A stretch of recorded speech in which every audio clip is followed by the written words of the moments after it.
গোসলের সময় ভুলেও করবেন না এই চারটি কাজ। যদি করেন তাহলে সারা জীবন গোসল করার পরেও আপনার শরীর থাকবে অপবিত্র।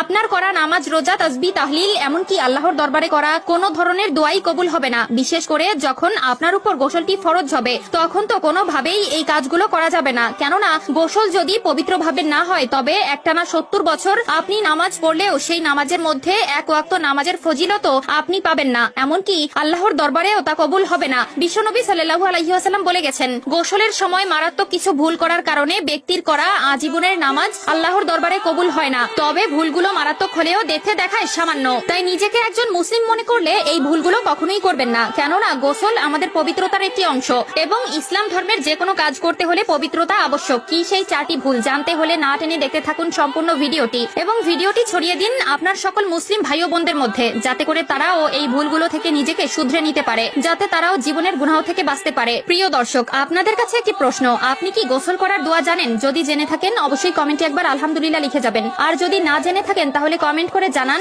আমরা আপনাদেরকে জানিয়ে দিব। তো চলুন ভিডিওটি শুরু করা যাক। প্রিয় দর্শক, প্রত্যেকটি মানুষের জীবনে ফরজ গোসল নামক শব্দটি আসবেই। তবে আমাদের মধ্যে অনেকেই আছে যারা এই ফরজ গোসলের নিয়মটা পর্যন্ত জানে না। আমাদের ভেতরে যদি প্রশ্ন করা হয়, তবে দেখা যাবে প্রতি 100 জনের মধ্যে 60 থেকে 70 জনই এই ফরজ গোসল সম্পর্কে সঠিকভাবে অবগত নয়। এবং প্রিয় নবীর বলা গোসলের সময় করা 4টি ভুলের মধ্যে অন্যতম একটি ভুল হচ্ছে এই ফরজ গোসল। তাই যখন কারো উপরে গোসল ফরজ হয়ে যায়, তাকে গোসল করার আগে অবশ্যই ফরজ গোসলের নিয়ত করতে হবে। দ্বিতীয়ত, তাকে 3 বার কুলি করা লাগবে এবং কুলি করা শেষে নাকে পানি দিতে হবে। তবে অবশ্যই এমন ভাবে নাকে পানি দিতে হবে যেন নাকের নরম জায়গা পর্যন্ত সেই পানিটি পৌঁছায়। এরপরে পুরো শরীরে পানি ঢালতে হবে। তবে অবশ্যই খেয়াল রাখতে হবে যাতে করে শরীরের প্রতিটি পশম এবং শরীরের প্রতিটা কণা পানিতে ভিজে। দ্বিতীয় নম্বর কাজটি হচ্ছে সম্পূর্ণ বিবস্ত্র হয়ে গোসল করা। আমাদের মধ্যে এমন অনেক মানুষ আছে যারা গোসল করার সময় এই ভুলটি করে থাকে, অর্থাৎ পুরোপুরি উলঙ্গ হয়ে গোসল করে, যেখানে প্রিয় নবী সাল্লাল্লাহু আলাইহি ওয়াসাল্লাম কঠোরভাবে নিষেধ করেছেন। এবং প্রিয় নবী সাল্লাল্লাহু আলাইহি ওয়াসাল্লাম কখনো নিজেও